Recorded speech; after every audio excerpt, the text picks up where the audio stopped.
Welcome to Free4All Friday, our warm-up session here.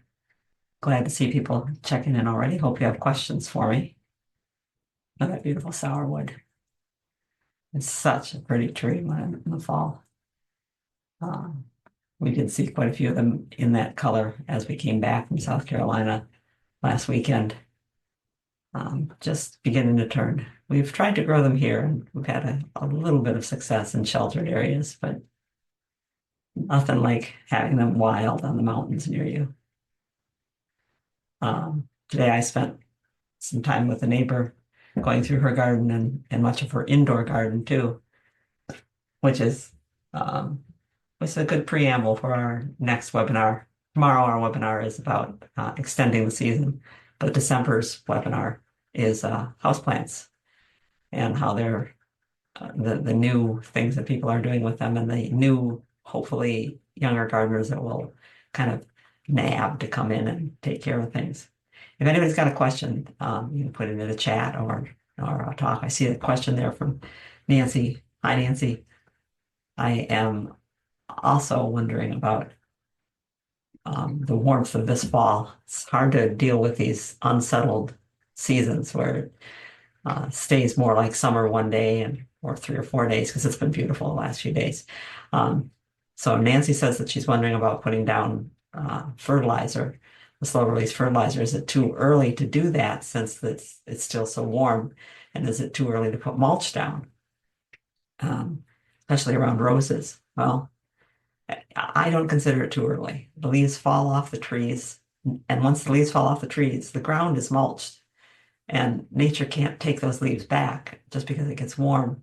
It is going to gradually get cooler, and it should be fine. I love to put mulch down in the fall. If I could get all my mulch in the fall, I would, and put it on the beds. It's often hard to get it because the landscape supply companies tend to let their supplies dwindle down as the season wears on into fall, and they don't have it. They've used the space for storing other things like rock salt and that kind of stuff. But no, go ahead and put your mulch down. And as for the fertilizer, slow release fertilizer is it's biological. It's got to compost, and it's going to take time to get into the plants. It's all right to put that down now. I know they say don't fertilize the roses after, I can't remember what date some people say, but you could put any group of rosarians into a room together and put a line down the middle and have them divide themselves between those that think they should fertilize um, uh, slow release in the fall and those that think they shouldn't. Those that think you should prune in the fall, those that think you should prune only in the spring. There's no real simple answer for that. Roses are greedy plants. They use extra fertilizer. University of Washington did a study maybe 20 years ago now. Isn't that Virginia creeper pretty? Maybe 20 years ago, they did a study where they put slow release fertilizer down in October, and they put it down in the form of ground up fish because bears throw fish remains into the woods. So that's one thing that naturally happens.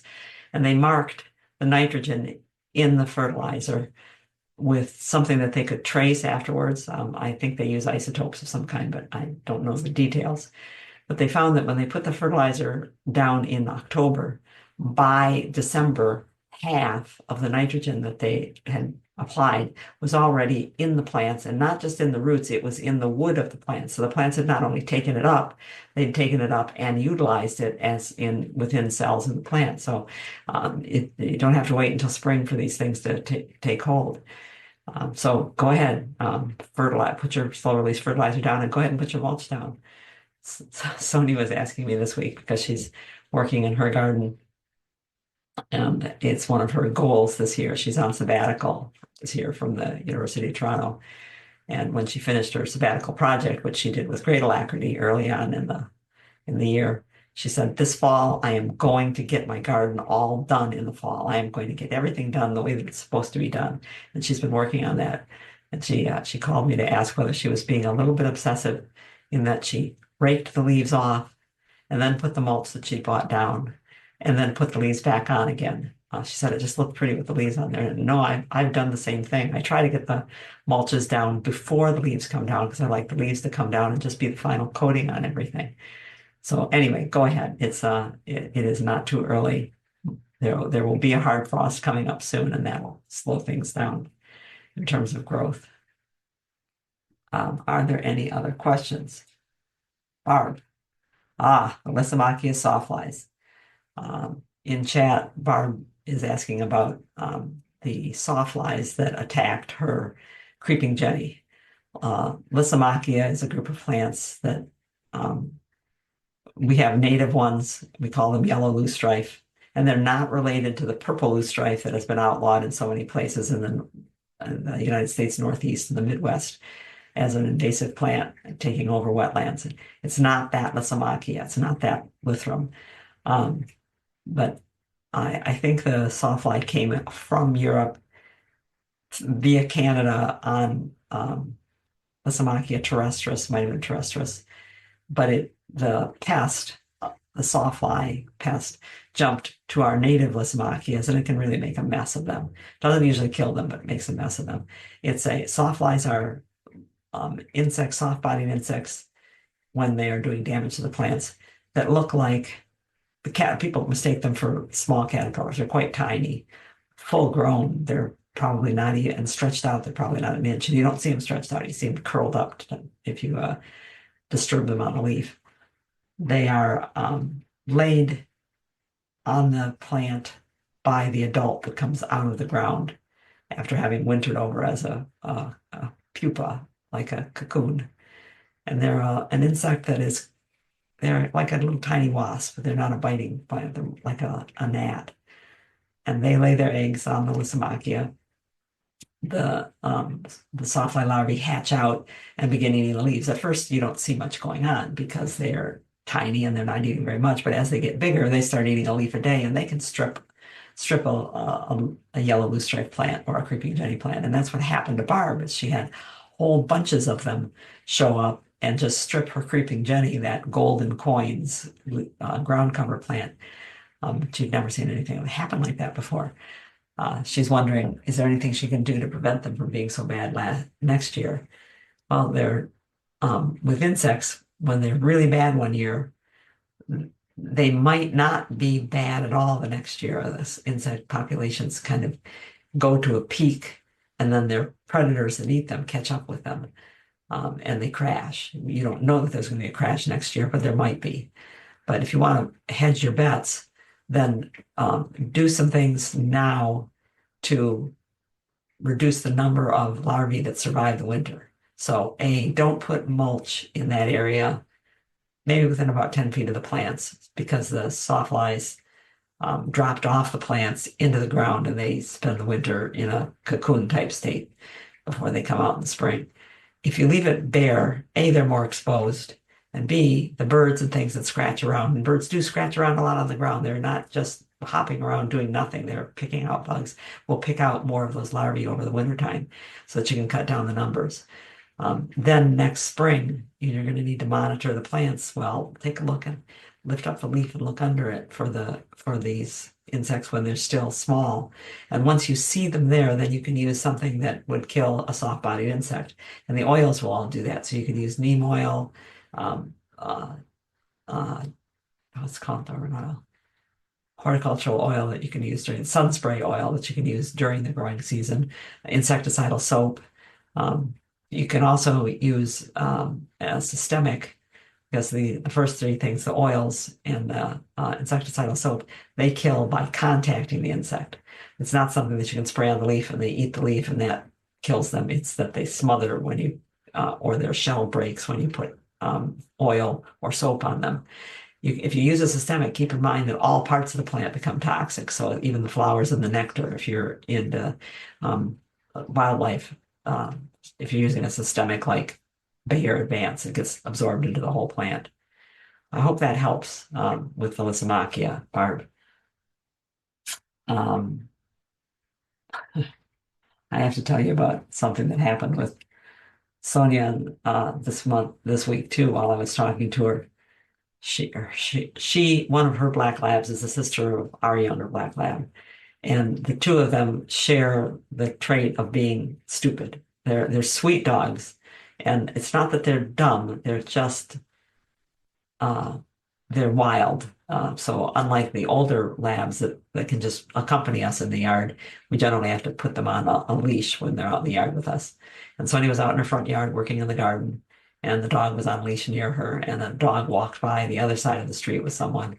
And Sonia's dog felt that she had to run to the end of her leash and bark. So she ran to the end of her leash, jumped in the air to bark, and landed all four paws on the prickly pear cactus. All four paws. Sonia said it's a good thing that the dog has black pads and that the pear prickles are white because she thinks she got most of them out, but it took an hour of carefully holding and picking prickly pear. I used to grow prickly pear, and I told Sonia I wouldn't grow prickly pear anymore, but she says it's so pretty, and it is pretty. When it's in bloom, people always notice it, and it is a native plant. But I could never remember to stay away from it. I'd either touch it accidentally while I was nearby, or I'd touch it while I was trying to weed around it, and I'd get prickles in my glove and in my hand. So I would take my glove off and pull the prickles out. Sometimes, often, I would have to go in the house and put Elmer's glue on it, wait 15 minutes for the glue to dry, and peel it off to pull the prickers out because they're so hard to see sometimes. But I can't tell you how many times, maybe 3 times for sure. I came back outside after doing that, and I put my gloves back on again, and the gloves had the prickers in them. So prickly pear cactus, we took it out of my garden, and maybe Sonia will after it's now damaged her dog that way. Are there any other questions? I'm looking into the chat here. Judith is asking about watering. Well, first, Gretchen, about leaves against the trunk. Do you be careful about putting mulch, do leaves count like mulch does that put against the trunk? Yes and no. I mean, they're going to decompose much more quickly than bark mulch will, but you don't want to heap them up against the trunk of a tree. And we'll get into the encouraging rodents in just a few minutes and talk about another reason not to put them against the trunk. But Judith is asking about the drought. Judith is in Massachusetts, and they're in the middle of a drought. Yeah, we had about a 2-week drought a while ago, which is not usual at all for us for fall. Judith is wondering about how do you keep new things watered and how much water do they need? That's really difficult to say how much water they need. If they're new, if I've just planted them, especially if they're divisions and they've got a small root system, I'm going to water them daily after I put them in. And I might back it off to every 2 days or every 3 days based on when I go out to water them. I put my hand down into the mulch and feel the soil. If the soil feels cool, then it's moist and I don't have to water that day. But if it feels warm, then I'm going to water. And I'm going to water that plant. I'm going to try not to water the established plants that are around it or where their roots are, because they'll take all the water away. I'm going to water just in that watering ring that I made around the new plant. And I'll do that for a couple of weeks in the fall, anything that was new going in. As for established plants, most of them are not using much water now. This little sourwood was, I think that was in the ground about 2 years when Steve took this picture. So it started out with a root ball that was a little over a foot across. If it's grown well, and it seems to have grown well in those 2 years, and if the roots match the top, then it now has a root ball that's probably 4 feet across, 2 feet in each direction. And that's a lot of area to draw water from. That you might think that the plant is really dry, but it's not terribly dry. And once it drops those leaves, then it stops drawing up so much water, because the leaf of a plant, as it photosynthesizes and breaks apart molecules of water in order to take the hydrogen and combine it with oxygen from the air and make and carbon and make carbohydrates, sugars, and starches. As it makes these things, it's breaking apart molecules and giving off gas that it's not using. And that causes a vacuum, and the vacuum pulls water up from the ground. So once they don't have any leaves on, they're not pulling up as much water, and we don't need to worry so much about them. Later on in the year, we do have to worry more about, as we get into winter and the ground is frozen, those things that have evergreen leaves, especially the broadleaf azaleas and rhododendrons. On warm days, they're going to start photosynthesizing again and need to pull up water, and the ground may be frozen around them. So it's a good idea to mulch those heavily so the ground doesn't freeze deep early on those plants. Let's see, what else do we have here? Is it too early to wrap your arborvitae? Yeah, I think it's a little early, Mark, to wrap the arborvitae if you wrap evergreens, especially dense evergreens like the arborvitaes we like to grow, and it gets really warm, moisture can build up inside the wrap. And although they don't get like scab diseases and rust diseases like crab apples do, there are fungus that attack and can attack especially the new growth, the softer uh, twigs that we call them. They look like needles to us, but they're the new twigs. And you don't want to have that happen. So I would wait until it's a little bit colder. Put up your Christmas lights on a nice day or your holiday lights on a nice day rather than putting up um, the wrap on the arborvitae's quite yet. Um, let's see. So I think we probably better get going here. Welcome to Free for All Friday. And you are all welcome, and invite friends too, because we're celebrating growing. And by sharing our problems, we're cultivating solving those problems. This is our, our 24th Friday. It is November 8th. We're coming to you from gardenaz.org, and I'm Janet McConovich. Stephen Nicola is off at a hockey tournament with our grandson tonight, so I'm solo, which is kind of fun to be here that way. We ask that you keep your microphone turned off and your camera turned off, unless you've got a question that you want to ask verbally. If you want to ask a question, you can raise your hand with the raise your hand button that's in participants or in reactions. That's us. You know us already. I think you're all friends. It's a great community here. And you know about our website where we put up the writing that we've done over the years so that we can go on and write about new things. And our Free for All Fridays page, to go ahead and tell friends and tell them they can use it. Either go to the main page where there is a Fridays tab, and when you click it, you'll come to a page that tells you what Free for All Fridays are and includes the link for the current meeting in there, and the meeting ID if people like to type in the ID instead. If you're on a cell phone or a tablet, you won't have tabs across the top. You'll have those horizontal bars that mean there's a menu, and Friday will be right there in the main menu. Now you might be seeing some of the same questions pictures this time as last time or 2 times ago. I'm afraid I got a little confused about which questions pictures folders that Steve had given me were the ones I'd already used and which ones I hadn't used. So, but they're beautiful pictures, so I figure it doesn't matter. This is they call it 3-flower maple, but it's 3 leaflets. There's a leaf right there. And it's got its 3 leaflets. It's a beautiful small maple, maybe about the size of a large crab apple, 30 feet or so, but reliable, beautiful color. Not very often planted because it's not very often available at garden centers, but if you get a chance to get a 3-flower maple, grab it. Serviceberry with its beautiful color in the fall. Sumac, and this is the tiger eye sumac, which goes more to the yellows and oranges. Beautiful plants in the fall. Okay. So since you don't have any questions, I'll go ahead with things that I have set up here. We'll click our way through to the first one, past the red maples. And red maples, of course, have that different leaf than other maples where there's 3 main lobes pointing 1, 2, 3. There are 2 little lobes, but it's not that very distinct 5-lobed of the sugar maple that's on the Canadian flag. So the big question this time of year has always been for us, what can we use as mulch? And the short answer is, what can't we use as mulch? But this one started with Sonia, who FaceTimed me this week. She doesn't usually FaceTime, but she wanted to show me what she was working on. And she said, here's what I've got.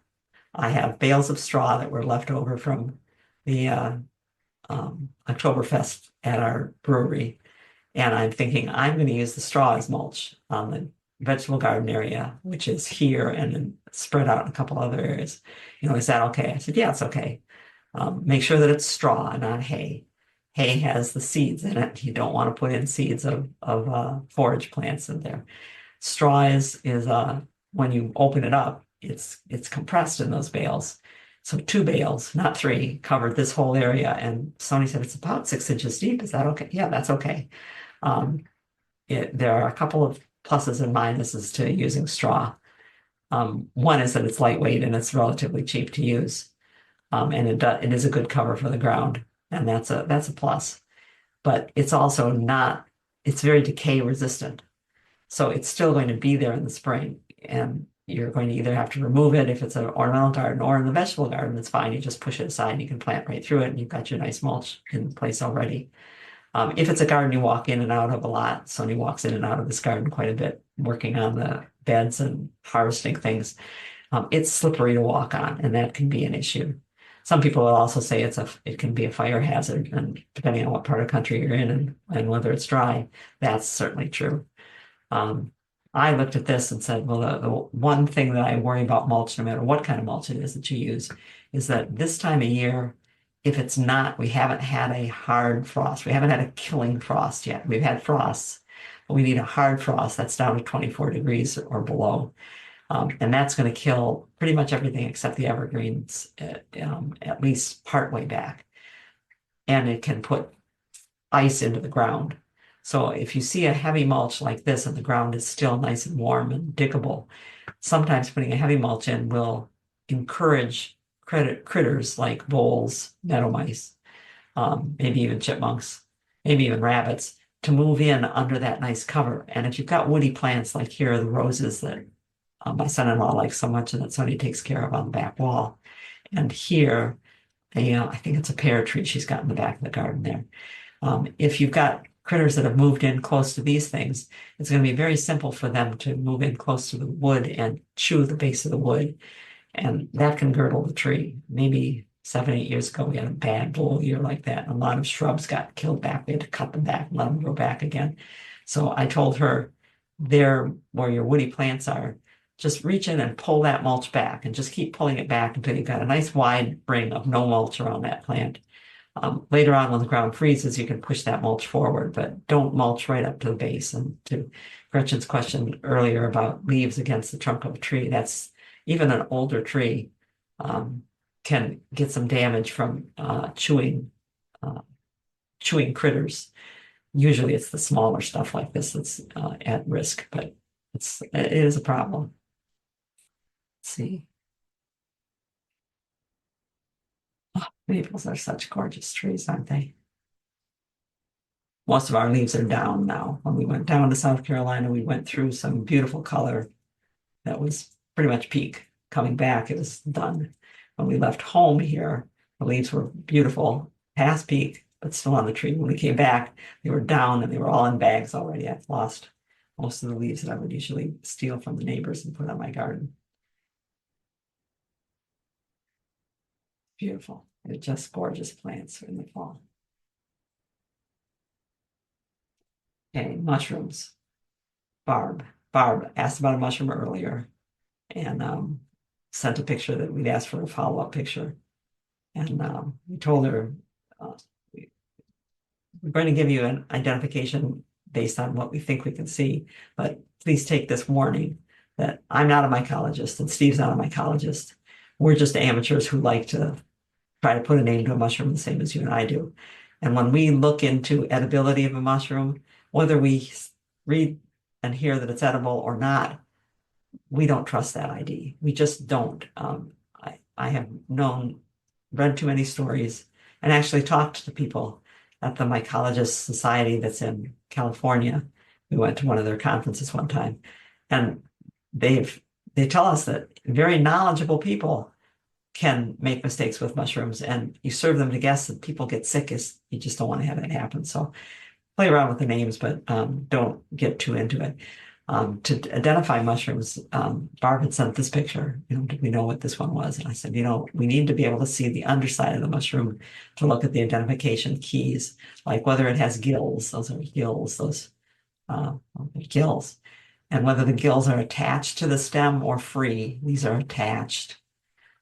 Whether the veil, this part that flows down here on the stem, whether there is a veil or not a veil, whether the veil's attached or not, whether the bulb at the base is split or not, whether you scratch it, does it turn brown or does it ooze yellow, or all those things are identification characteristics. This one, looking at it, is probably one of the amanitas, which is a big group that includes edibles, but also includes at least 3 that are not edible or even poisonous, with names like Death Angel. So I would not classify this one as one that you want to just put onto your list of things to look for in your garden, but it's fun to play with it. Um, I think mushrooms and fungus are fantastic. There's a book that I saw once at a nature center, but it was rather expensive, and I thought, oh, I'll get that later. And then you can't find it ever. I think it was called the fungal pharmacy, and it was a detailed listing of all the fungi that we know and um, s- uh, what their potential is as remedies for various things, as health inducers. There are so many kinds of fungus and so many chemicals that they synthesize that we can use that it's a very exciting field. Are there other questions? I think we'll keep going. Cranberry viburnums. I just love our native cranberry viburnums. I feel so bad that the viburnum leaf beetle has moved in, and they really like the smooth leaf viburnums like this one. And they'll eat the leaves, which doing that once doesn't bother this plant. It's a very vigorous plant and it'll grow back leaves. But sometimes those viburnum leaf beetles will have two generations and they'll strip the leaves twice in a year and do that 2 years in a row, and that'll pretty much kill the plant back. But I love looking at the fruit. Hangs on until spring. The birds don't seem to like to eat it until it turns kind of like a raisin. And even then, it's not their preferred fruit. So it's a pretty bright red sparkle through the winter and into the spring. Therese, I'm not sure that I see Therese here, but I'll send this to her individually. Asked about some dwarf conifers and Japanese maples that we showed a couple of weeks ago. And these are them. And these are all three different falls in this group of plants. This one from a different angle, but all the same plants. And these are in the garden of Dennis Grow, a friend of ours, and probably one of the premier collectors of and knowledgeable people about dwarf conifers and Japanese maples in the country, if not the world. And he's traveled all over the world to study them, and has a huge collection of them on his 2-acre property. And these are his. And that's in the front, a weeping larch, Lyrax campferii, pendula, weeping. In the background, those brilliant red and red-orange, that's Japanese maple called Pixie, Acer palmatum Pixie. And this one is the Japanese maple called Ueno Yatsubusa. I don't remember what Ueno Yatsubusa looks like, I should translates to, but that's the name that you buy it by. And there's a dwarf blue spruce, which is a sad statement, or it can't hold up to the colors that this others give in there. It's a gorgeous garden, isn't it? Larch. What are the pluses and minuses of a larch? Because someone is looking for a small tree and thinking maybe that larch would work in their yard. Pluses and minuses. Well, they can turn a very nice color in the fall, as you see here. Some years it's a little duller than that. But they are not very fast to grow. This one has a forward weeping branch that's probably 6-7 feet long at this point. And then it was kept upright until it got a stiff trunk up to about 6 feet, and then it leaves over another 6 feet from there. And that took, I think it was about 15 years 15 years in the ground at this point. I've forgotten when Steve took these pictures. So it's not real fast to grow. It can get quite a bit bigger than that, but it's not real fast to grow. And it is a conifer, and at its core as a skeleton, it looks like a conifer. So when these needles fall, because they fall, it's a deciduous conifer, a cone-bearing plant that doesn't keep evergreen needles. So those are going to fall off, and it can look kind of like a dead spruce, or people will say there's a dead pine tree in my yard. Oh, no, it's a larch. So it's not something that you want to necessarily put in for winter interest. It might alarm people to look at it in the wintertime, but it's gorgeous in the spring and the fall, and can be a nice form like this one is in the summertime. So that's kind of a disadvantage. Plus wise, it's unusual, and that lets you talk it up to your gardener friends. It is a plant that does pretty well in soils that might be overly moist for other plants. Not sopping wet, but something like maybe at the bottom of a grate where you water the garden a lot, and the water, it gets wetter in one area. What else? It doesn't have very many pests that bother it. And that's probably about all I can think of here. David wants to know what about one for a drier area or something for like it for a drier area. I would probably go with the pines for that. Weeping white pine, or better yet, weeping red pine, weeping Japanese red pine. They are very graceful. They're not going to turn color in the fall, but they're very graceful, can be very big, but can be kept small with pruning. The cool thing about those plants, I think, is that this is them in the spring. So here's the larch leafing out green, but look, the pixie leaves out red. It turns kind of a duller red through the summertime and then back to bright red in the fall. But um, Ueno Yatsubusa leaves out yellow. I mean, isn't that pretty? They're almost as pretty in the spring as they are in the fall, and it's not flowers; it's just the leaves.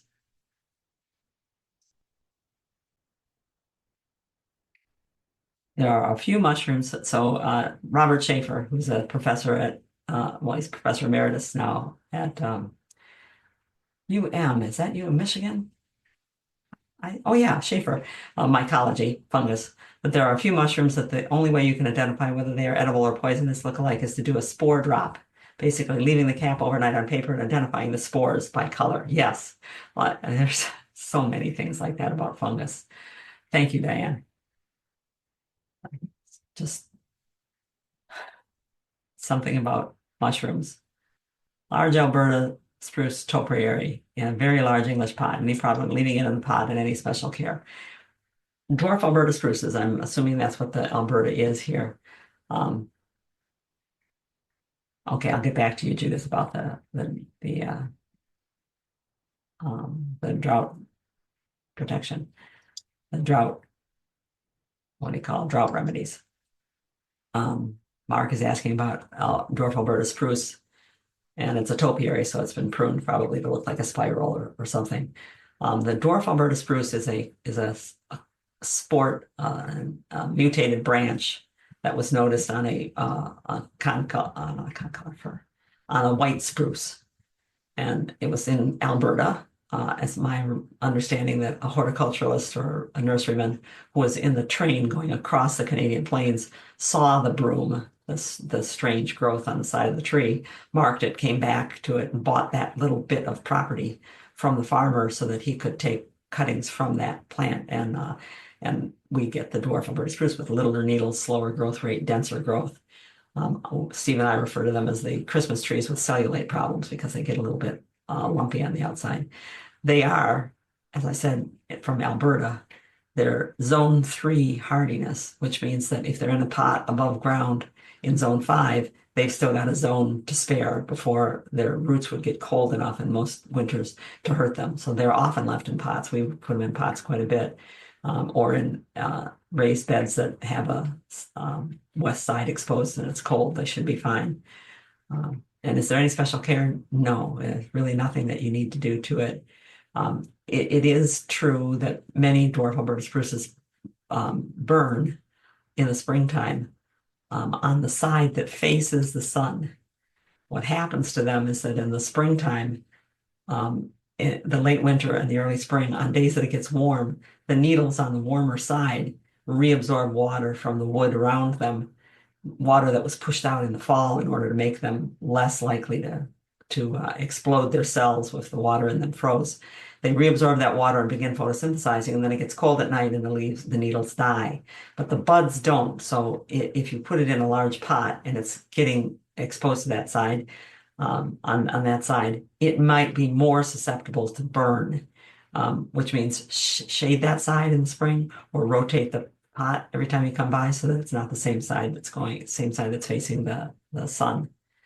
And Judith is asking about the drought that's going on in Massachusetts and around now.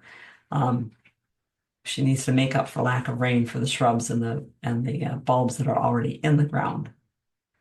I need to make up for this big pointer keeps pulling the wrong thing around. You know. How much water do shrubs and bulbs need to make up for the lack of rain? If, like I say, if they're new and they've got a small root system, they need all the water that you can give them to keep the area around them moist. The others that are established, think of think of how large the root system is. You've seen here on our webinars a number of diagrams that show you that the roots go much further out than the branches of the tree do. Um, so they're drawing water from a huge area. If you're trying to make up water for them, then you really need to water a very, very large area, and that water needs to be on the outside edges. So you'd have to leave your sprinkler systems on to keep them well watered, but they don't need much water as the leaves fall. The fewer leaves that the plant has, the less water it needs. So if the drought happens in the fall, the plants are much more likely to be able to just sit and wait with their roots cool. You don't usually have to do a lot, but as you get further into the winter, and now you start getting those very warm afternoons and cold days, your evergreens are going to be photosynthesizing and pulling up water. And if they don't get the water, they'll lose some leaves. But how much water? I have read estimates that a good-sized tree, a 50-foot tree, can take 1,000 gallons of water up in an hour's time. And that's a lot of water. I don't know how you'd go about figuring out what to do with that.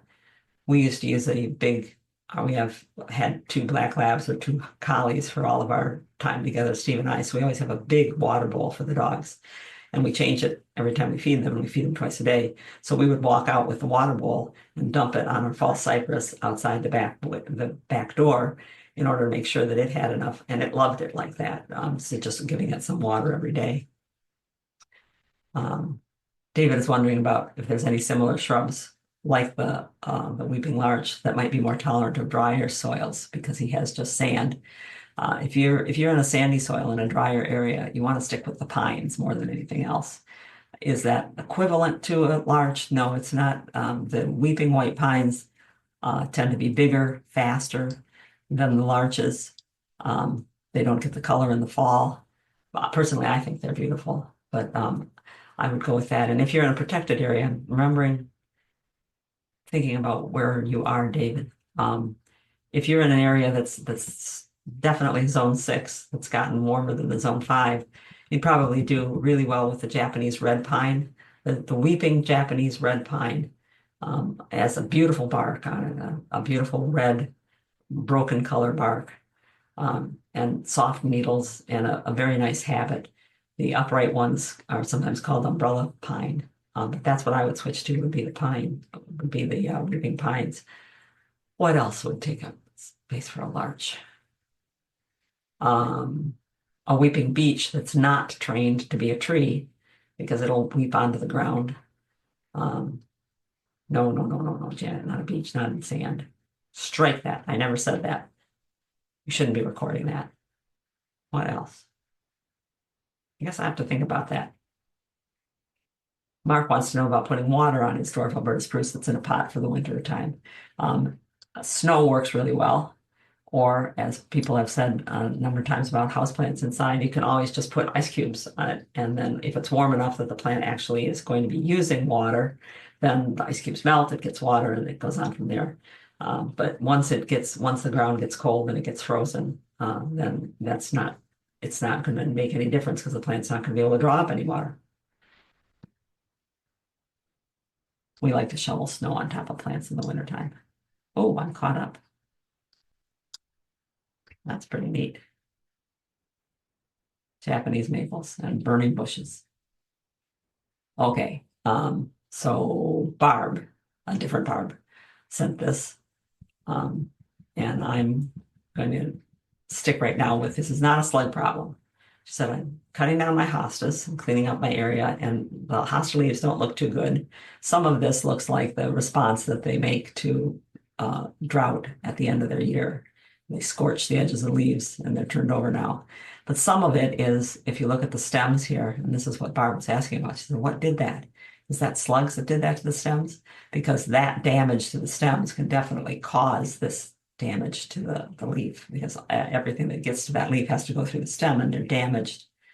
So if you look close at it, though, this is not slug damage. Slugs scrape far enough on thinner tissue to make a hole right through, but they don't chew and leave the interior. So the inside, if you look close, it's a great pictures, Barb.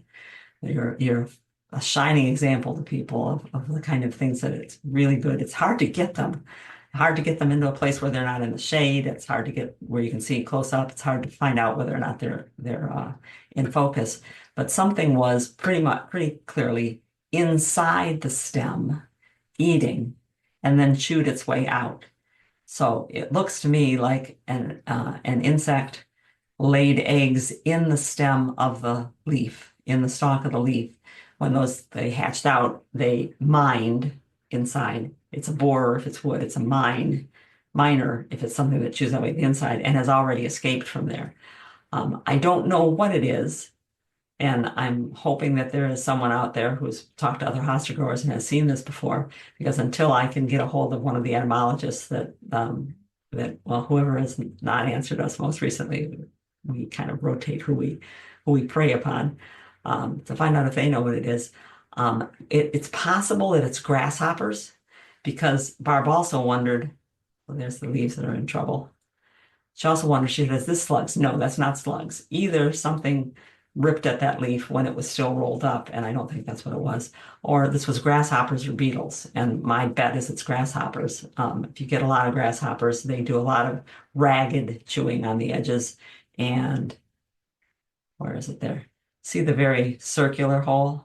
Grasshoppers do that thing where they cling and they just move their head down in an arc and back up again, just like some caterpillars do. So this looks like grasshopper damage, and grasshoppers do lay their eggs in the debris in whatever place they're living in, or the very top layer of loose soil. And if the hosta leaf stems were laying down on the ground and were rather dense, or it's a big hosta and lots of stems there, they might have laid their eggs in the stems.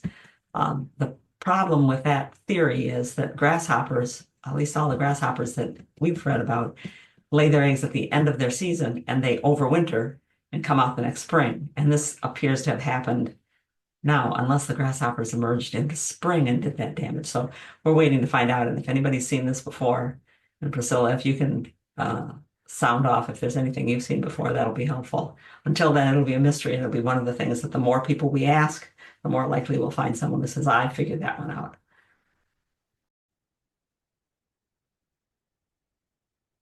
We're going to interrupt for a minute to give you an update on that topic. Thank you very much to those of you who listen and look and add what you've seen and learned and heard, because that's how this whole network works. And with that, I said, does anybody know what could then, once it damages a petiole, of course, the leaf's going to die back a bit. And Priscilla sent us a picture. Priscilla is one of our friends who's just a great hosta lover, collector, and has been to many of the hosta college meetings that happen once a year. And she went on the Facebook page of one of the hosta people she knows who knows her stuff. And she said, no, hot slugs when there's enough of them and they're big enough, they can do exactly that kind of damage. You could see it. So Barb, what we said about what you might need to do if it was grasshoppers, then this is standard slug damage. This person says, 10-to-1 ammonia on contact. So you got to mix ammonia up in a sprayer. And while the slugs are there, so we're talking about evenings and overcast days. Make sure you hit them direct. And when it hits them direct, look the other way if you have any respect for life, because it kind of dissolves their skin. It's a horror movie. I'm sure that some movie maker is thinking of some way to capture that. But is this damage on the end of the slug leaves from end of the hosta leaves from slugs? That doesn't look like slug damage. It could be. Those big slugs out in the Pacific Northwest could do that. But this looks more like beetle or grasshopper damage on the ends of the leaves. Hey, update complete. We'll go back now to what was recorded originally. Thank you again. I always wanted to have an oak leaf hydrangea, but boy, do the deer like oak leaf hydrangea. And they don't always turn their wonderful color. It depends on the temperature, depends on how much light they get where they are, how healthy they are. Sometimes you get that brilliant color and sometimes less so. This is in the Great Smokies National Park, where it truly is smoky. It truly is a beautiful place. Now, one of the things that tied us up last week is losing new plants. And you can cry about that, but we managed to learn too. So I've been helping a friend who moved to South Carolina, Martha Ferguson, those of you who would know from our longtime Oakland County Master Gardener Coordinator. She moved there 20 years ago and we visited her once, and now it's time for her to finally get the garden that a corporate wife couldn't have. So we designed a garden for her, gave her a list of steps of what to do, and as often happens, she did step 5 in anticipation of step 6. And step 6, her helpers didn't show. So the soil didn't get delivered, it didn't get spread, and yet she had already done step 5 and bought plants.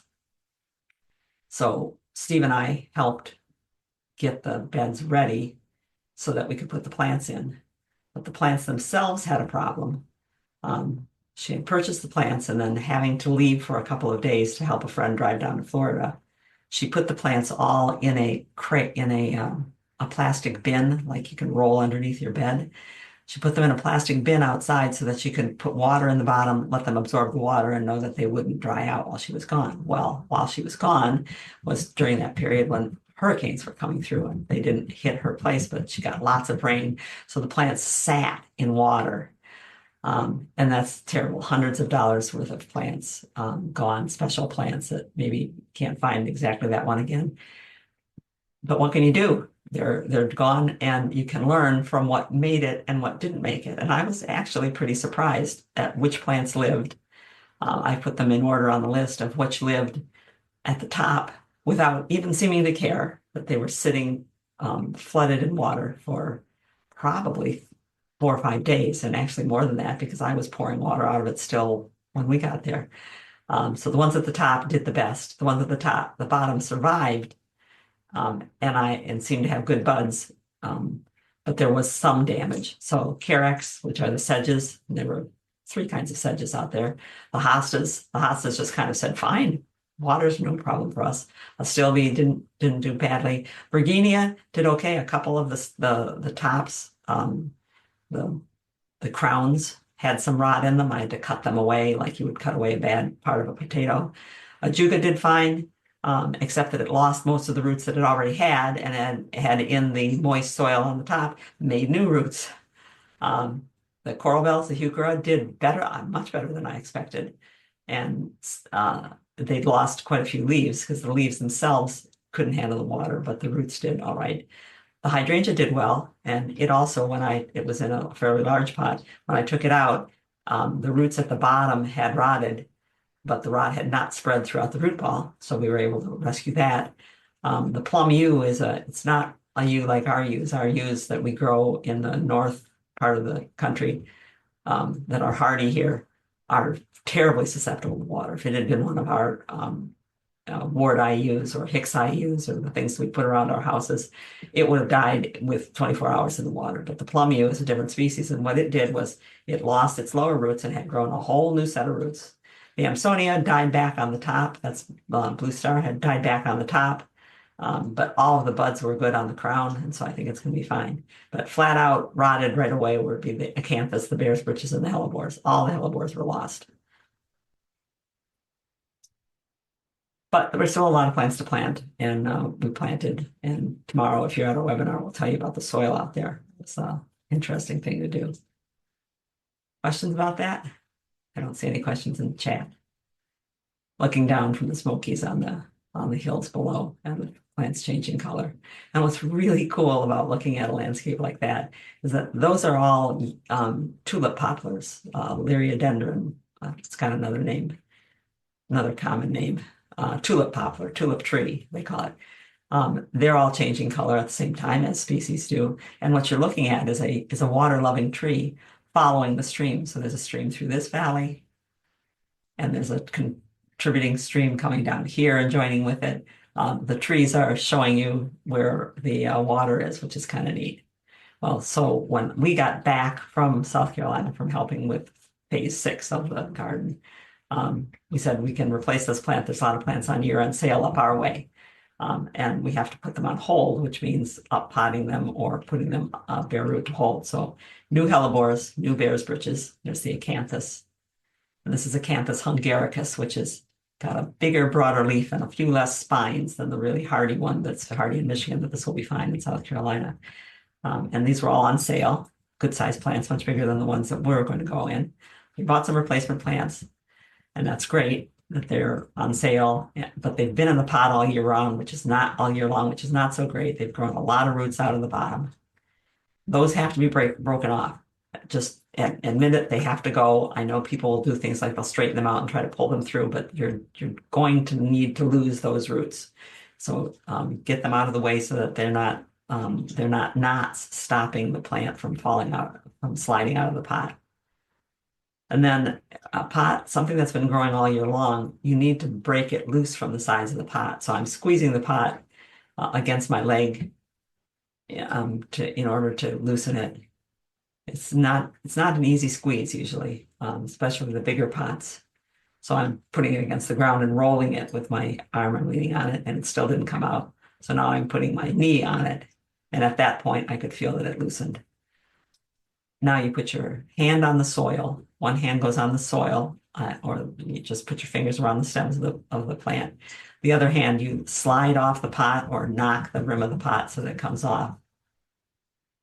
And this is why you have to lose those roots coming through the drain hole. All of these roots grew out to the edge from the crown, out to the top edge, grew down the sides to the bottom, and in the bottom circled. They want to go wide. Roots want to go wide and get water from further, but they can't in a pot. So they go down, they circle the bottom. Some of them come back up. And those roots you've got to get rid of those because the root ends are what you want to grow. You can see some of them here. See the white? They're growing out from the ends of the roots. They're not going to do a lot of growing from back further on. So we need to get rid of those excess roots that are just trapped in that small area. So you take a knife and you slice off the bottom of the pot, the whole bottom of the root mass. And then poke the knife into the center bottom, or your fingers can do the same thing. If it's still dense in there, if that plate of roots continues further up, then you need to slice off more. I sliced off more because generally the center of a pot, even one that's real pot bound, will not have any roots in it because the roots don't go to the center. They're trying to go out to the sides, and the center dries out as they take the water away from the sides. So you slice the bottom off. Then in 4 or 5 places, you're going to slice vertically down the side of the pot. And then put your fingers in between those cuts and pull outward. You're going to butterfly the whole root mass. And it's not always easy to do because those roots are hanging on tight to each other. And yes, some roots will tear, and that's okay. The plant's going to grow much better with a wider root system. So once I butterflied it, now the pot is at where before it was a 4 to 5 inches across the top. And I don't know, I'm not good enough at math quickly to figure how many square inches that is in that circle. Now they've got at least an inch and a half more on all sides. They've probably tripled the amount of space that plant can take water up from the part of the soil that's open to the sky and will be getting water for them. Now, a lot of those root pieces where you cut, a lot of these root pieces are now disconnected from everything else. They're going to die. And you can soak it. You can soak the root ball and gradually peel those out of there. A, I don't have that kind of patience, and B, I want to get these plants growing again quickly. So I'm going to leave that in there and trust that there are root ends where I cut, and there are root ends that didn't even get cut in this process, believe it or not. And I'm going to find a bigger pot, something that's big enough that can take that expanded root system, plus at least as wide as the roots will grow before you plant it into its permanent place.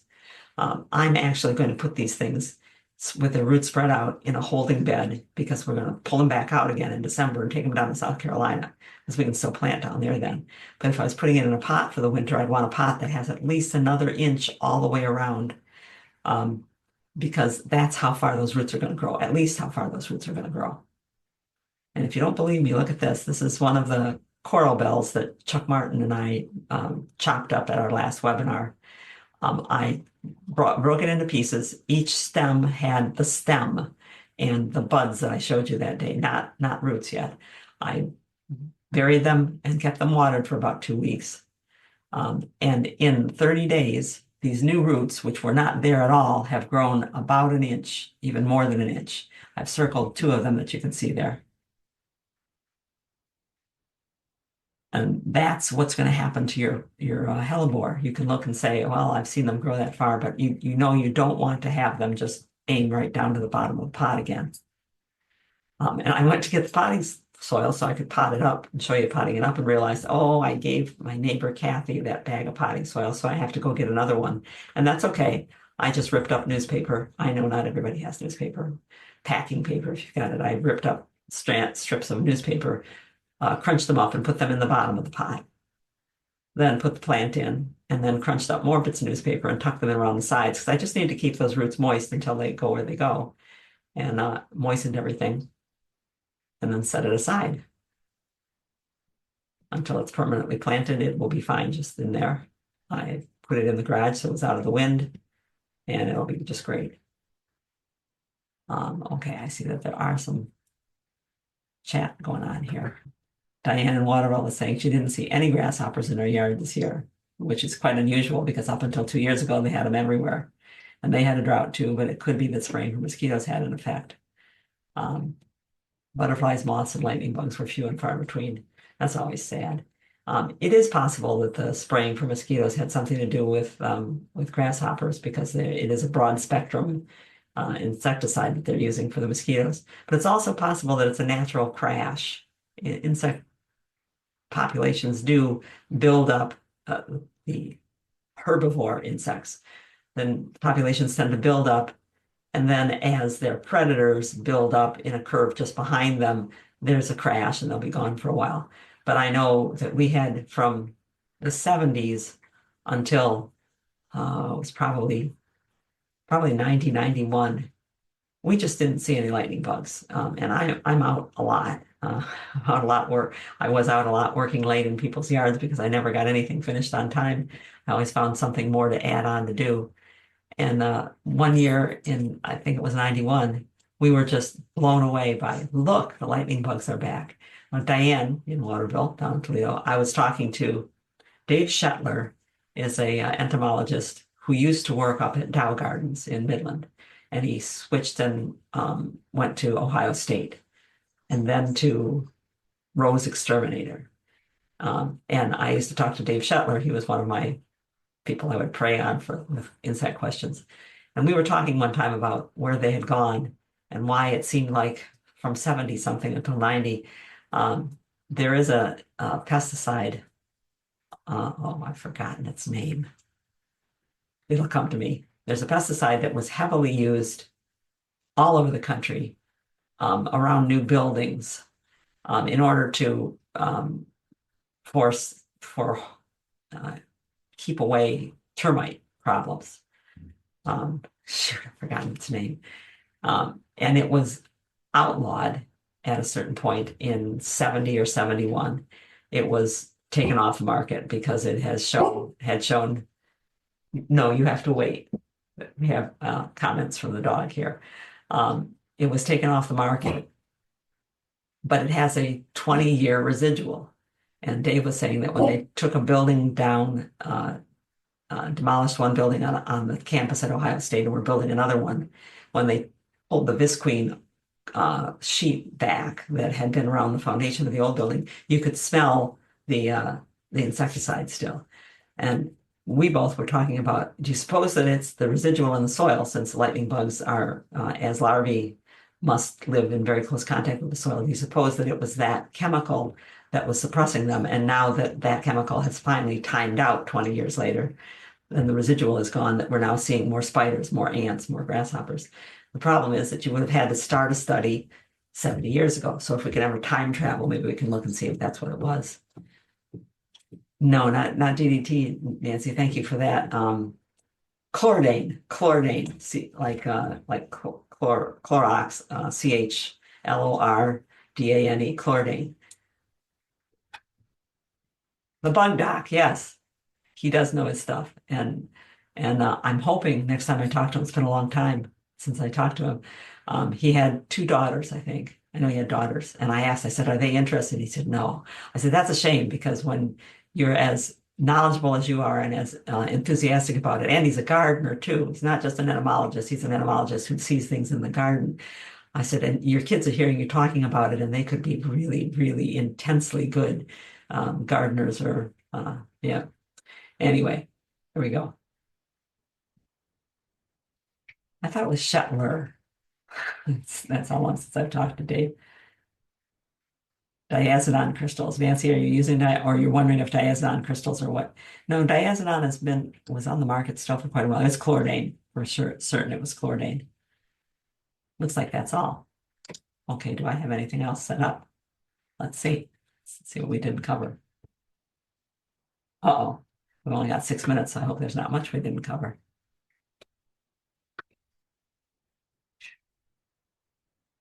Plotting. No, that's it. So unless you've got questions, we don't have anything else wonderful to talk about here. Let's see, which one did I set up for? That one? Yeah, there we go. But Perennial Dreams put on a good show.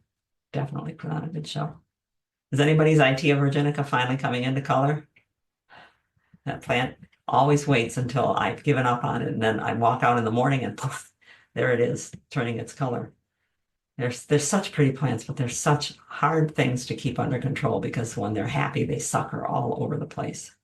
All over the place. Oh, there's another thing like a larch that does, it's called thundercloud pine. What is it? It's Pinus thunbergii thundercloud, Dave. It doesn't weep like the larch does, but it has a character and a half, and they call it thundercloud because it tends to mound up almost like a bank of clouds on the horizon. It's a cool plant to have in the garden. And it's in this one, which is on a sand dune. Ah, maples are just such lovely trees. All right, little Henry is finally in color. When we left for South Carolina, how long ago? 10 days ago, 11 days ago, we drove through great color. When we came back, it was past peak. When we left home, there were leaves on the trees and they were past peak, but in color. When we came home, the leaves were all in bags. I'm not going to get very many leaves this year. There's still some coming down, and my neighbor has promised that she'll blow them into my garden, but I miss the pickup of all those leaves. That's a shame. That is a real shame. It's Magnolia Diana, named I think for Princess Diana. Very pretty magnolia. One of the star magnolias, and a serviceberry next to it, turning their colors in the fall, and a fothergilla between them, little bitty guy. Ginkgos are cool to watch.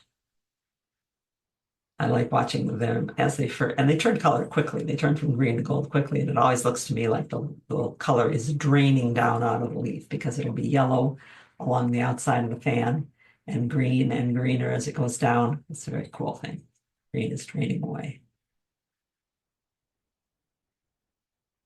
Okay, so I think we're done, and I will be glad to talk with some of you tomorrow at our regular monthly webinar that we put off for a week. For that birch sassafras. What a plant. I mean, that's actually one tree. It's on two trunks, but they're suckers off the same tree. But in one tree to have maroon and orange and yellow, and it just keeps on going. There's still green on it in the shadier part.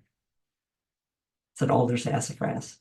One that I didn't even realize was a sassafras because the bark is so different as it gets older. Beech. Still beech. A collection on the forest floor. A yellowwood. Ours turned a great, my son's turned a great color this year. A sugar maple, upright oval. Aspens next to a black gum. Staghorn sumac trying to pass for a Japanese maple on the bottom. That's a waterfall Japanese maple on the bottom. It's a great tree. Papagilla. There's the seed pods hanging on the colored leaves of the sourwood, lily of the valley tree. And that's it. We'll call that the end of the Free for All Friday number 24. And see some of you tomorrow. See some of you at the next Free for All Friday, which will be next Friday at 7 o'clock. Send us your questions. The webinar tomorrow is extending the season, early or late. I think we'll have fun with this one. If you're not a subscriber, just send us an email that you'd like to give it a try. We'll send you a link. And if you want to join up, then we can worry about subscription fees afterwards. But you'll be able to tap into all 169 webinars that way. I think that's it.